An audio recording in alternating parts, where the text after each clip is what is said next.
This channel does not promote any violent, harmful, or illegal activities. All content provided by this channel is meant for an educational purpose only.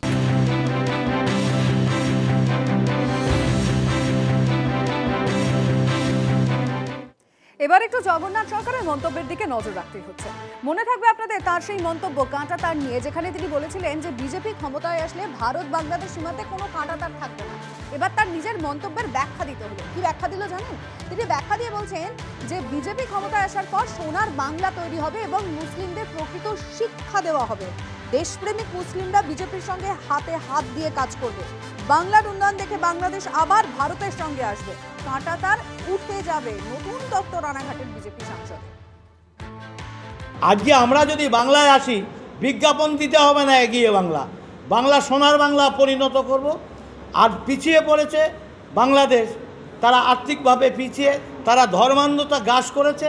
তাদেরকে বিজ্ঞানের শিক্ষা যদি ভারতীয় মুসলিমদের আমরা দেব, যারা এখনও দেশপ্রেমিক মুসলিম আছে, যারা বিজেপির সঙ্গে আছে, আগামী দিন পাওয়ারে আসলে এই মুসলিমরা বিজেপির সঙ্গে হাতে হাত ধরে তারা কাজ করবে এবং বাংলার এতটাই উন্নতি হবে, বাংলাদেশ বলবে আমরা বিদেশে আর থাকবো না, এক ছিলাম, ভারতে মুসলিমরা ভালো আছে, তাহলে দেশ আলাদা দরকার নেই, তারাও আমাদের সঙ্গে চলে আসবে, কাঁটাতারের বেড়া লাগবে না। আর যদি তৃণমূল যায় ক্ষমতায়, তাহলে কি হবে?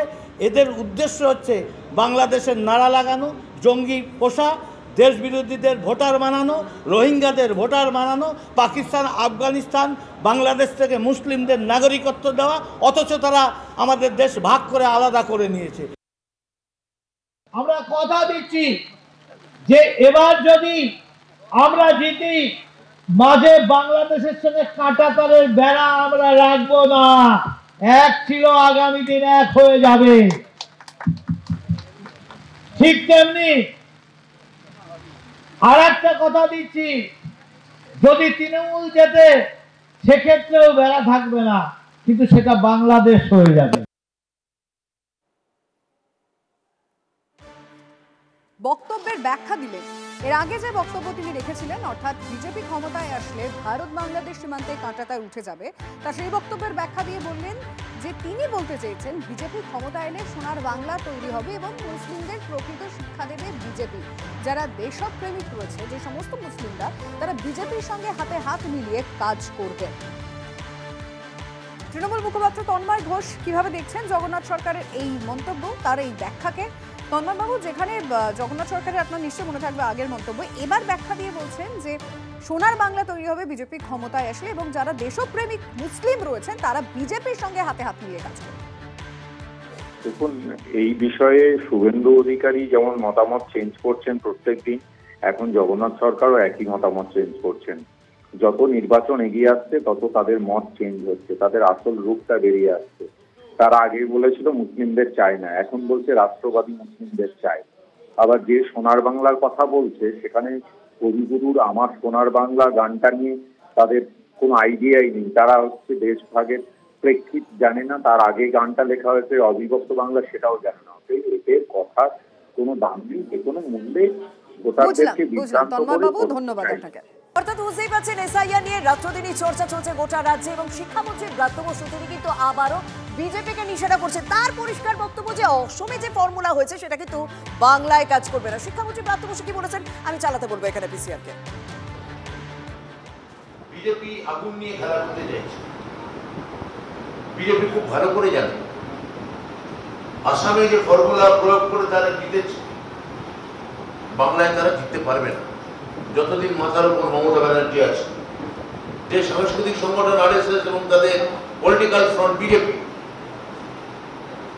এরা যে মূলত একটা চিৎপাবন ব্রাহ্মণ্যতন্ত্র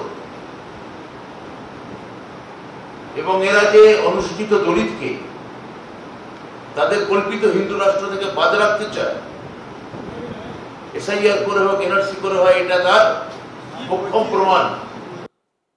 শিক্ষামন্ত্রী ব্রাত্য বসু তার পরিষ্কার বক্তব্য যে বাংলায় বিজেপি জিততে পারবে না, বাংলায় মমতা ব্যানার্জি আছে, বাংলায় বিজেপি আগুন নিয়ে খেলা করছে এবং এসআইআর এর যে ফর্মুলা অসমের ক্ষেত্রে লাগু করেছিল বিজেপি তা এই রাজ্যে কাজ করবে না। অন্তত শিক্ষামন্ত্রী ব্রাত্য বসু তার বক্তব্যে এটা পরিষ্কার একেবারে। বিজেপিকে নিশানা করছেন শিক্ষামন্ত্রী ব্রাত্য বসু, অর্থাৎ এসআইআর নিয়ে চর্চা বারবার চলছে। বিজেপি জিততে পারবে না এই বাংলায়, মন্তব্য শিক্ষামন্ত্রী ব্রাত্য বসু। এসআইআর কে হাতিয়ার করে শাসক দলের পক্ষ থেকে একরকম কৌশল নেওয়া হচ্ছে, তাদের একাধিক সরকারি কর্মসূচি রয়েছে, পাল্টা বিজেপির পক্ষ থেকে একাধিক কৌশল নিয়েছে এসআইআর এর প্রচার করার জন্য। দেখুন, এসআইআর তো চালু হয়ে গেছে, মাঝার একটা দিন পরশু থেকে আমার আপনার বাড়িতে গিয়ে দরজায় করা নাড়বেন বিএলওরা, মানে এসআইআর এর প্রাথমিক পর্যায়ের কাজ হবে আর কি। ঠিক এই আবহে ভারত থেকে বাংলাদেশে পালানোর একটা হিড়িক পড়ে গেছে। গত পরশু আপনাদেরকে দেখিয়েছিলাম বেশ কয়েকজন গেছিলেন, 11 জন মতন, তাদেরকে বিএসএফ অ্যারেস্ট করেছে। গতকাল দেখিয়েছিলাম 45 জন, আর আজকে 38 জন, মানে পরপর 3 দিনে 94 জন বাংলাদেশিকে পাকড়াও করেছে বিএসএফ। বেশ কয়েক বছর ধরে ভারতে এরা আত্মগোপন করেছিল এমনটাই মনে করছেন আধিকারিকরা।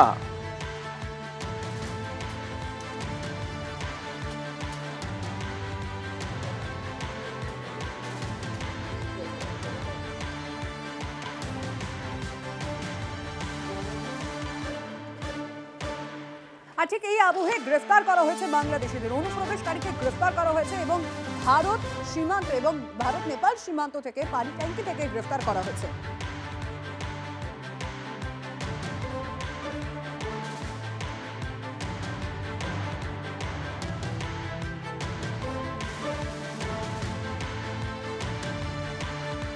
এসআইআর নিয়ে যখন ভারত বাংলাদেশ সীমান্ত থেকে একের পর এক গ্রেপ্তার হচ্ছে, বিভিন্ন জায়গায় বাংলাদেশিদের গ্রেপ্তার করা হচ্ছে, তখন রাজ্যের বিরোধী দলনেতা শুভেন্দু অধিকারী তিনি কি বলছেন, যে কার্বনিক অ্যাসিড দিয়ে দিয়েছে এই মুহূর্তে নির্বাচন কমিশন, তাই সাপগুলো বেরিয়ে আসছে। কিভাবে নিশানা করেছেন শুভেন্দু অধিকারী অনুপ্রবেশ ইস্যুতে, শুনুন। গর্তে কার্বনিক অ্যাসিড দিলে সাপ বেরোয় না, ইলেকশন কমিশন গর্তে কার্বনিক অ্যাসিড দিয়ে দিয়েছে, সাপগুলো এখন বেরোচ্ছে। এটা তো প্রকৃত দৃশ্য। আমি এর আগে চিন্ময় প্রভুকে অ্যারেস্ট করার সময় হুঁশিয়ারি দিয়েছিলাম 3 দিন হাতে রেখে যে সোমবার থেকে পেট্রোপল বন্ধ করবো। নিউ মার্কেট ফাঁকা হয়ে গেছিল। এখনো আপনাকে বলছি প্রায় 20-25% মুসলিম বাংলাদেশি পালিয়েছে। বর্ডার এলাকার গ্রাম ফাঁকা হয়ে গেছে, নিউ টাউনে কাজের লোকরা নাই, হাওয়া হয়ে গেছে। খোঁজ নেন, বুম ক্যামেরা পাঠান। আজকেও বলছি পালাও, এখনো হাতে 24 ঘন্টা আছে, 4 তারিখের আগে পালাও। সাংঘাতিক এবং বিপজ্জনক মন্তব্য এই কারণে, তার মানে বোঝা যাচ্ছে, সংখ্যা বলেননি, 20-25% বলেছেন, সেটা কি কয়েক হাজার, কয়েক লাখ?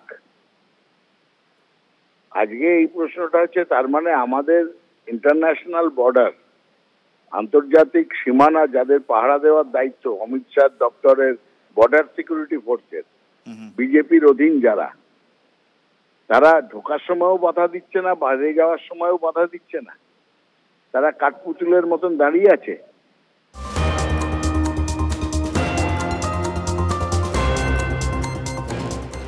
জয়প্রকাশ মজুমদারের যুক্তিরা শুনলেন। তৃণমূল কংগ্রেস বারবার তো এই দাবি করে আসে যে বর্ডার সিল করার দায়িত্ব তো বিএসএফ এর, তারা কি করছে, কি করে বাংলাদেশকে ঢুকতে পারছে?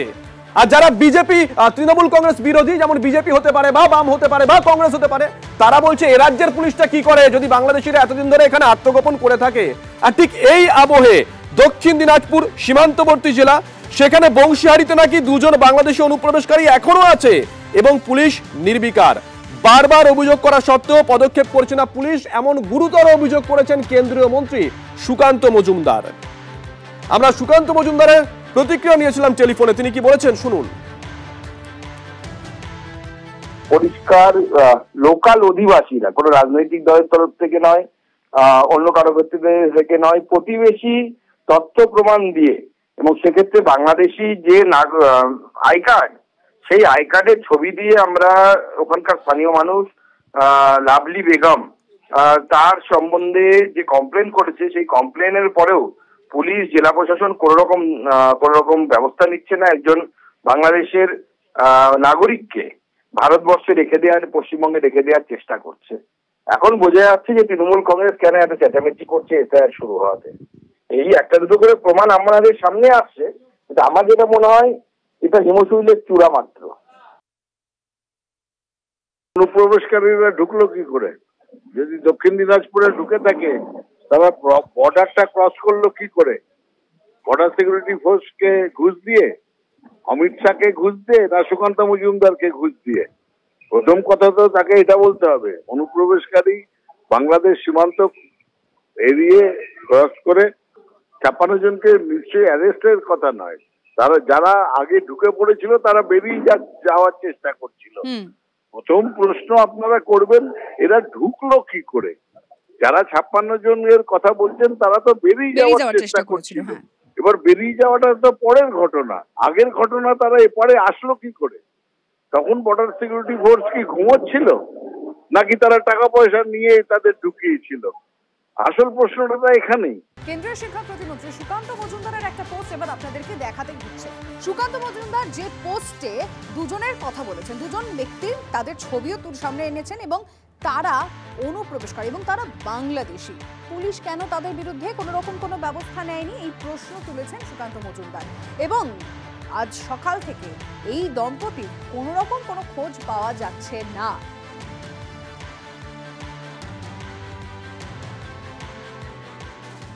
আপনার পিছনে বাড়িতে বাংলাদেশ থেকে কে এসছে? বিশু মিয়া, বিশু নামে চিনি। বিশুর সঙ্গে আর কে এসছে? উনার স্ত্রী, উনার ছেলে মেয়ে। কোথা থেকে এসছে ওরা? এখন বাংলাদেশ কোথায় ছিল এটা তো জানি না। ফিরোজ মিয়ার বাড়ি বলতে এখন আমার ভাই আসছে, এখন ইদানিং আসছে। বাংলাদেশে কতদিন থেকে ছিল? ওখানে ভালোই ছিল, মোটামুটি 20-25 বছর। 2 বছর হয়ে আসছে, মানে 2 বছর হয়নি, হয়ে আসছে। কি কারণে আমি বলতে পারবো না, আমার স্বামী ওগুলো বলতে পারবে কি কারণে, কিন্তু ওরা বলছে আর ভাই হিসাবে আসা, বলছে বলে ভাই। ওদের বাড়ি বাংলাদেশ, ওদের বাংলাদেশের গ্রুপ ট্রুপ সব আছে আমার কাছে। তো আপনারা এই নিয়ে থানায় অভিযোগ করেছিলেন? হ্যাঁ করেছি, 2 বার করে করেছি। কোনো ব্যবস্থা হয়নি? কোনো ব্যবস্থা নেয়নি, কিছু করিনি। তাহলে কি মনে করছেন যে প্রশাসন ব্যর্থ? প্রশাসন হ্যাঁ ব্যর্থই, প্রশাসন বলে কিছু জিনিস নাই। বিজেপির তরফ থেকে যেটা অভিযোগ করা হচ্ছে যে তারা থানায় অভিযোগ জানিয়েছিল, পুলিশের কাছে অভিযোগ করেছিল, কিন্তু কোন রকম কোনো ব্যবস্থা নেয়নি পুলিশ। হিন্দুরা বিতাড়িত হয়ে আসছে সেটা আলাদা বিষয়, কিন্তু যারা অন্যান্য উদ্দেশ্যে নিয়ে এই দেশে এসে আছেন তাদের অবিলম্বে চিহ্নিতকরণ করা হোক, না হলে এই এলাকার যে নিরাপত্তা সেটা বিঘ্নিত হতে পারে। সেই জন্য অবিলম্বে প্রশাসনের নজর রাখার জন্য বলছি, এইরকম অপরাধীদের অবশ্যই গ্রেপ্তার করে জিজ্ঞাসাবাদ করা হোক। একটা লোককে বাংলাদেশি তকমা দেওয়াটা এটা খুব সহজ, কিন্তু এটা hard to believe for proof. প্রকৃত তথ্য প্রমাণ দিয়ে যদি তাকে দোষী সাব্যস্ত করা যায় তবেই সে বাংলাদেশি হবে বা ভিন রাষ্ট্রের নাগরিক হবে। অর্থাৎ এসআইআর ইস্যুতে জানি তো এক একটা স্ট্র্যাটেজি নিচ্ছে তো তৃণমূল কংগ্রেস, অর্থাৎ নির্বাচন কমিশনের উপর কোথাও একটা চাপ বজায় রাখতে হবে। আমি পিসিআরকে বলবো এই মুহূর্তে একটা ব্রেকিং চালাতে, সেই ব্রেকিং এর বিষয়টাই আপনারা পরিষ্কার হয়ে যাবেন যে এবার শ্রীরামপুরের সাংসদ কল্যাণ বন্দ্যোপাধ্যায় তিনি কিন্তু কুণাল ঘোষের সুরেই যেন অভিযোগ করছেন। কুণাল ঘোষের পর এবার অভিযোগ করছেন কল্যাণ বন্দ্যোপাধ্যায় নির্বাচন কমিশনের বিরুদ্ধে যে সাইলেন্ট রিগিং করছে নির্বাচন কমিশন। 2025-এর ভোটার লিস্টকেই মান্যতা দিতে হবে বলছেন শ্রীরামপুরের সাংসদ কল্যাণ বন্দ্যোপাধ্যায়। শুনুন তার বক্তব্য। যদি 2025-এর জানুয়ারির ভোটার লিস্টকে মেনে যদি আজকে বুথ বাড়ানো হয়, তাহলে 2025-এর জানুয়ারি পর্যন্ত যা যা ভোটার লিস্ট আছে তাকে মান্যতা দিতে হবে। এটা একটা সিম্পল একটা silent rigging by the BJP through the election commission, nothing more than that. কোনটা তো ইনকনসিস্টেন্ট কথা বললে হবে না, তো কনসিস্টেন্সি চাই। 2025-এর ভোটার লিস্ট দেখে কটা বুথ হবে ডিসাইড করছো, আর ভোটার লিস্টের নাম ইনক্লুশন এক্সক্লুশনের ক্ষেত্রে তুমি বলছো 2002 থেকে পর থেকে 2025 জানুয়ারি পর্যন্ত যে ভোটার লিস্ট আছে তাকে মান্যতা দেবো না, তা হয় না, দ্বিচারিতা হয়ে যাচ্ছে, ইনকনসিস্টেন্ট বিটুইন টু। অর্থাৎ কল্যাণ বন্দ্যোপাধ্যায়ের বক্তব্য শুনলেন, কিন্তু কুণাল ঘোষ তিনি ঠিক আগে এই প্রসঙ্গে এই একই রকম কথা বলেছিলেন। কি বলেছিলেন শুনুন। সাইলেন্ট রিগিং হয়ে চলেছে, ইনভিজিবল। এই যে এরা বলছে, এরা জানে এই চক্রান্তটা, এই যে মুখে বলছে না এত লোক বাদ যাবে, এটা পরিকল্পিত চক্রান্ত। বিজেপির পার্টি অফিসে বসে চক্রান্ত হয়েছে, সেই চক্রান্ত ইলেকশন কমিশনের মাধ্যমে তাদের ওয়েবসাইটে উঠছে। না হলে বিজেপির নেতারা কি করে বলতে পারেন এসআইআর এর আগে বলছেন এতজন বাদ যাচ্ছে? তার কারণ তারা জানেন যে তারা এতগুলো মানুষের নামের মধ্যে হিন্দু রয়েছে অনেক। আমার সঙ্গে রয়েছেন বিজেপি নেতা জগন্নাথ চট্টোপাধ্যায়। শুনলেন কুণাল ঘোষের বক্তব্য, শুনলেন শ্রীরামপুরের সাংসদ কল্যাণ বন্দ্যোপাধ্যায়, তিনিও একই সুরেই বলছেন। কি ভাবছেন, মানে আপনাদেরকে টার্গেট করা হচ্ছে পুরোপুরি নির্বাচন কমিশনকে কি আপনারা পরিচালনা করছেন এরকমই একটা সুরে? কি বলবেন? দেখুন, ভোটার তালিকা সংশোধনের বিষয় সম্পূর্ণভাবে নির্বাচন কমিশনের এখতিয়ারভুক্ত বিষয় এবং নির্বাচন কমিশন এই ক্ষমতা সংবিধান থেকে পেয়েছে। ভারতবর্ষের আরো 12টি রাজ্যে ঘটনা ঘটছে, সেখানে কোনো, তামিলনাড়ুতে কোনো আওয়াজ নেই, পুডুচেরিতে কোনো আওয়াজ নেই, কেরলে কোনো আওয়াজ নেই। কেরলের লোকাল বডির ইলেকশন ছিল, তারপরেও এসআইআর হচ্ছে। কিন্তু এখানে হচ্ছে, তার কারণ হচ্ছে তারা জানে তৃণমূল কংগ্রেস যে আসল ইস্যু মমতা বন্দ্যোপাধ্যায়ের বিরুদ্ধে, এই সরকারের বিরুদ্ধে, তৃণমূল কংগ্রেসের বিরুদ্ধে, তার থেকে দৃষ্টি ঘোরাতে এসআইআরকে হাতিয়ার করতে হবে। সেই জন্য তারা চাকরি চুরির বিষয়টিকে ঢাকা দিতে চায়, শিক্ষা চুরির বিষয়টিকে ঢাকা দিতে চায়, মিউনিসিপ্যাল সার্ভিস কমিশনের চাকরি বিক্রির খবরটিকে ঢাকা দিতে চায়, তারা দুর্নীতিকে ঢাকা দিতে চায়, তারা তোষণবাজিকে ঢাকা দিতে চায়, তারা তুষ্টিকরণের রাজনীতিকে ঢাকা দিতে চায়। এই ঢাকা দেওয়ার রাজনীতি থেকে তারা প্রেসার কুকার থেকে এখন এসআইআর এর বাষ্প বের করার চেষ্টা করছে। কিন্তু নিশ্চিত থাকুন, যেভাবে বাংলা, বাঙালি রশ্মিতা, বাঙালি খেদাও এসব কাজ করলো না, এসআইআরও কাজ করবে না। মানুষ দিব্যি যাবে, পশ্চিমবঙ্গের 90% মানুষ তাদের নাম 2000-এর ভোটার তালিকায় থাকবে, তা মিল হবে এবং সেফলি তারা এখানে থাকবে। কিন্তু কাগজ যাদের দেখানো, তাদের কাগজ দেখাতে হবে। ধন্যবাদ। দেখো, নির্বাচন কমিশন যে কয়েকটা সাংবাদিক বৈঠক করেছে, তারা পরিষ্কার করে দিয়েছে যে এই ভোটার তালিকায় যে ভূত রয়েছে, সেই ভূতদেরকে ঝাড়াই বাছাই করতে আপনারা আমার বাড়ি বাড়ি যাবেন বিএলওরা। তারা কি হিসাব নিকাশ পাবেন সেটা তো সময় বলবে, পরশু থেকে বোঝা যাবে। কিন্তু আমরা কি কি পেয়েছি এখনো পর্যন্ত, আমরা যে তথ্য পেয়েছি সেটাও কিন্তু রীতিমতন ভয়ঙ্কর।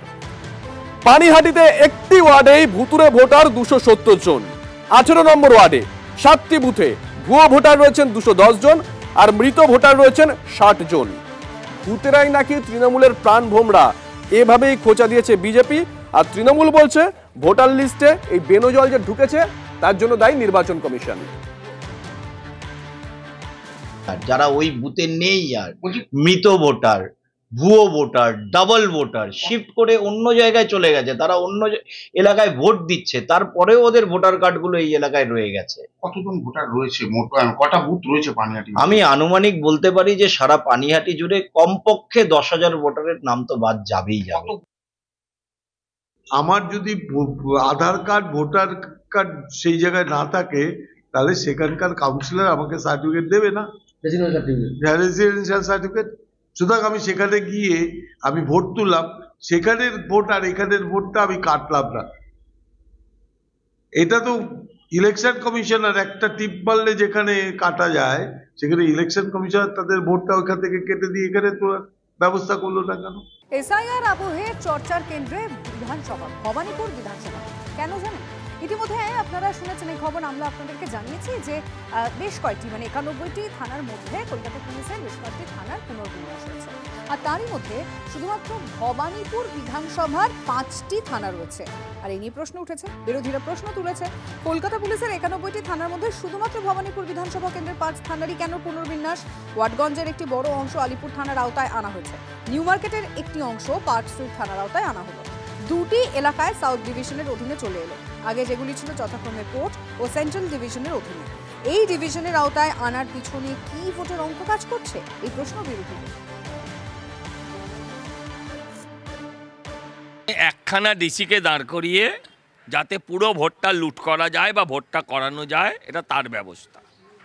এবার যদি ওই অঞ্চলেরও সমীকরণ পাল্টায় তাহলেও আপনি আশ্চর্য হবেন না। এ তো শুধু পুলিশ পাল্টালো, কিন্তু এবার অঞ্চলের এরিয়া যদি ডেমোগ্রাফিক্যাল যদি এরিয়া চেঞ্জ হয় তাহলেও আপনি আশ্চর্য হবেন না। কারণ এটা পুরোটাই মমতা ব্যানার্জি যে নিশ্চিত পরাজয়ের মুখে দাঁড়িয়ে আছেন, সেই পরাজয় থেকে মমতা ব্যানার্জিকে বাঁচানোর জন্য এটা একটা মানে প্রাতিষ্ঠানিক বা প্রশাসনিক প্রচেষ্টা মাত্র, আর কিচ্ছু না। এই যে কোনো সময়ই একটা সেন্সিটিভ ইস্যু, আপনারা জানেন যে পশ্চিমবাংলার নির্বাচন, যেহেতু পশ্চিমবাংলা রাজনৈতিকভাবে বরাবরই সচেতন, সেই জন্য এখানে সেন্সিটিভিটিটাও অনেক সময়তেই বেশি, মানে প্রায় সব সময়তেই বেশি। এটা আমরা গত 200 বছরের ইতিহাস দেখলে জানতে পারি। সেই কথা মাথায় রেখেই এটা নিয়মিত একটা রুটিন প্রশাসনিক রদবদল, যে এই এলাকাটাকে ছোট করা হলো, এই এলাকা বড় করা হলো, যাতে আইন শৃঙ্খলার প্রশ্নে কোথাও কোনো কম্প্রোমাইজ না করা যায়, সেই জন্যই এই রদবদল। যেহেতু ভবানীপুর কেন্দ্রের মধ্যে যে এলাকাগুলো পড়ছে সেটা খুব বেশি থানায় না থেকে অল্প থানায় থাকে এবং ডিভিশনে থাকে, তাহলে সেটাকে নিয়ন্ত্রণ করা তুলনায় সহজ হবে আমার ধারণা। এছাড়া অন্য কোনো কারণ থাকতে পারে না। তা আমি ডিসিডিড হিসেবে এটাও বুঝিনি যে যেরকম অবস্থা আছে তাতে ক্রাইম প্রিভেনশন বা ইনভেস্টিগেশনের কোনো অসুবিধা হচ্ছে। তো তাহলে কি সুবিধার জন্যে এই যে করা হলো, যখন এসআর চলছে 4 তারিখ থেকে, দেখছেন যে শাসক দলের লোকেরা এসআরের কীরকম বিরোধিতা করছে এবং 4 তারিখেই তারা পথে নেমে মিছিলও করছেন। তো তার সঙ্গে মিলিয়ে যদি এই সীমানার পরিবর্তনটা ভেবে দেখেন, তাহলে আপনাদের বুঝতে কোনো রকম অসুবিধা হবে না যে কী জন্য এটা করা হয়েছে।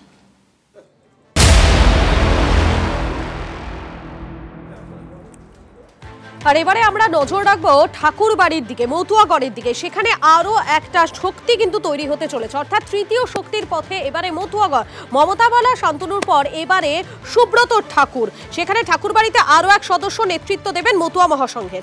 আগামী সপ্তাহেই মতুয়া মহাসংঘের তৃতীয় সমান্তরাল কমিটি তৈরির ঘোষণা।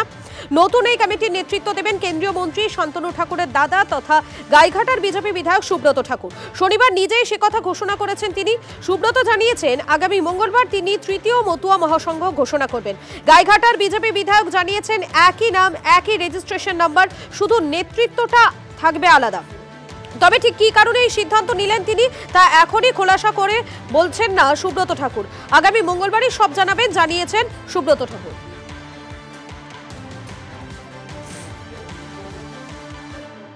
তৃতীয় মতো মহাসংঘ তৈরি হতে চলেছে আপনার নেতৃত্বে। হ্যাঁ, 4 তারিখে সেটা। দুটো মতুয়া মহাসংঘ রয়েছে অলরেডি, একই নাম, একই রেজিস্টার্ড নাম্বার। 3rd মতুয়া মহাসংঘ আমার নেতৃত্ব হচ্ছে। এইটা কেন 4 তারিখে আপনারা জানতে পারবেন। আর সুব্রত শান্তনুর এই বিবাদে সুব্রতর পক্ষে কিন্তু মমতা বালা ঠাকুর রয়েছেন। আগেই যখন সুব্রত তিনি সরাসরি বিরোধ করেছিলেন শান্তনু ঠাকুরের, তখনও মমতা বালাকে তার পাশেই দাঁড়াতে দেখা গিয়েছিল। কিন্তু তৃতীয় অক্ষ নিয়ে তো প্রশ্ন উঠতে শুরুই করেছে। বড় ভাই হিসেবে সুব্রতর অধিকার আগে থাকা উচিত, মন্তব্য মতুয়া মহাসংঘের সংঘাধিপতি এবং তৃণমূল সাংসদ মমতা বালা ঠাকুরের। প্রথম বলবো যে সেটা ওদের পরিবারের ব্যাপার এবং বড় ভাই তার অধিকার আগে থাকা উচিত। তাকে যেভাবে ঠাকুর বাড়িতে তাকে তার অধিকার থেকে বঞ্চিত করে রেখেছে, তার অধিকার বড় ছেলে হিসেবে তার অধিকার পাওয়া উচিত। সংগঠন ওরা কি করবে না করবে ওদের সেটা আমি বলবো যে বড় ছেলে সুব্রত ঠাকুর তার এই বাড়িতে অধিকার পাওয়া উচিত। ইসরোর মুকুটের নতুন পালক, সবথেকে ভারী উপগ্রহ ফেমাস 3 পাঠালো এবার ইসরো। অবশ্যই এবার আপনাদের জানতে ইচ্ছা করবে নিশ্চয়ই যে এই যে উপগ্রহ পাঠানোর পর কি হতে পারে। যোগাযোগ ব্যবস্থার আরও উন্নতি হবে এবং অবশ্যই ওজনটা বলে রাখি আপনাদেরকে, 4410 কেজি ওজনের এই উপগ্রহ অন্ধ্রপ্রদেশের শ্রীহরিকোটাতে উৎক্ষেপণে সফলভাবে উৎক্ষেপণ করা হয়। উপগ্রহটি বাহুবলী রকেটে চেপে তা কক্ষপথে প্রতিস্থাপিত হয়েছে।